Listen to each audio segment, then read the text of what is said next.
সে আমার উপর উপমা প্রয়োগ করে এবং নিজের সৃষ্টির কথা ভুলে যায়। বলে, এই হাড়গুলো যখন পচে গলে গেছে, এতে আবার প্রাণ সঞ্চার করবে কি?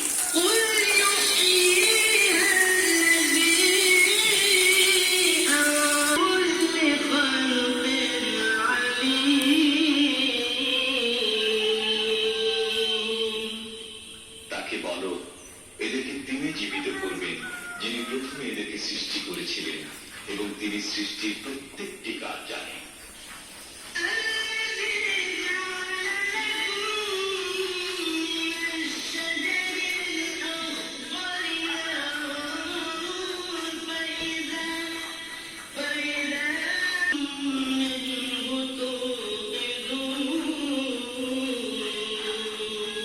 যিনি আকাশ ও পৃথিবী সৃষ্টি করেছেন, তিনি কি তাদের অনুরূপ সৃষ্টি করার ক্ষমতা রাখেন না?